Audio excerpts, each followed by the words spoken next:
On parlait de l'Alberta avec Corey. Chez toi, il y a également des poètes, dont une francophone qui vient d'accéder au poste honorifique et très symbolique de poète officiel de la ville d'Edmonton. Avant de parler de la dame en question, on va parler un peu de son titre. Qu'est-ce que ça fait, un poète officiel? Oui. Edmonton, c'est notre 6e poète officiel de la ville.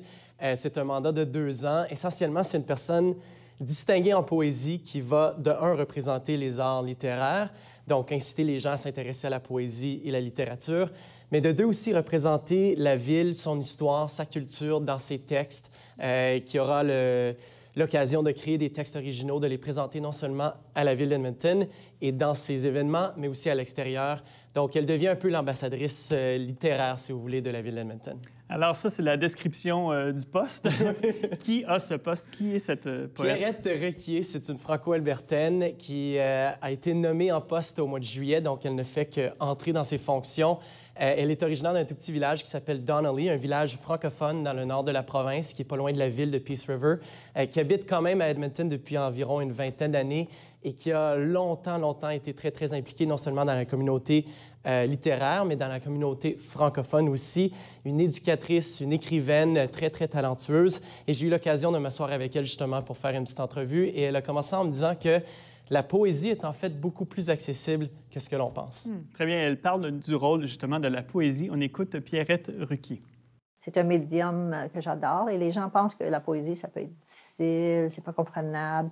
Et je suis vraiment contente de pouvoir dire aux gens que tout simplement, la poésie, c'est jouer avec les mots, c'est de s'amuser, c'est de créer des images qui nous font du bien, c'est de créer des images de la réalité, que ce soit la réalité dans son côté plus sombre ou jusqu'à l'extase. Alors là, il y a de la place pour toutes les émotions dans la réalité de la poésie, pour toutes les histoires, pour chaque personne.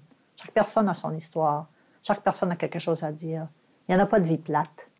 Des mots pleins de sagesse de la part de cette poète officielle de la ville d'Edmonton.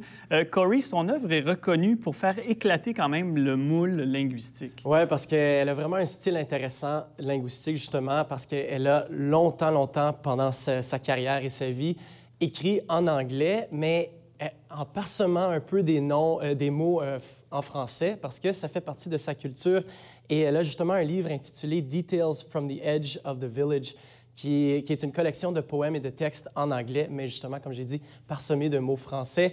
Et malgré le fait qu'elle a longtemps travaillé en anglais, elle a comme récemment réalisé qu'elle niait un peu sa francophonie, qu'elle s'éloignait un peu où elle évitait de décrire ou de présenter en français parce qu'elle s'inquiétait de manquer une grande portion du public possible à Edmonton parce que c'est une ville anglophone. Et pourtant, même le public anglophone réagit à ses œuvres. C'est ça, exactement. Elle a réalisé que les anglophones, en fait, de un, sont contents de l'entendre parler français et de présenter ses textes et sa culture dans sa langue, mais de deux, elle a réalisé qu'il y a beaucoup plus d'anglophones qui comprennent le français que ce que l'on pense. On est au Canada, quand même. On est au Canada, le français, ça s'apprend. C'est pas tout le monde qui reconnaît les deux langues pour par autant. osmose, un peu, avec la boîte de céréales et tout ce qui nous entoure aux mots francophones. C'est fascinant, en tout cas, ce rôle de poète officiel. Moi, je ne savais pas qu'on avait ça. On en a un aussi à Ottawa, qui est le poète officiel du Canada. Il s'appelle Michel Plot. Il vient de la ville de Québec. Mais Mélanie, chez toi aussi, à Sudbury, il y a un poète officiel. Oui, Tom Leduc, qui est le 3e poète officiel de la ville du Grand Sudbury.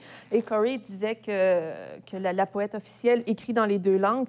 Le 2e poète officiel, Daniel Aubin, se faisait un devoir, lui, d'écrire des poèmes en français et en anglais. Mais c'est pas facile de trouver un poète qui peut écrire des textes dans les 2 langues officielles. Du moins, à Sudbury, c'est arrivé une fois depuis qu'on a un poète officiel. Et ce qui est intéressant de ce que Pierrette me disait, en fait, c'est que souvent, on écrit un poème, mettons, en anglais, et on veut le traduire en français, mais ça se fait pas. Ça se fait pas. Ça devient un autre poème, ça devient complètement différent. Donc, ce qui est intéressant quand même, ça prend 2 textes différents. C'est super intéressant. Merci de nous avoir fait découvrir ça, Corey.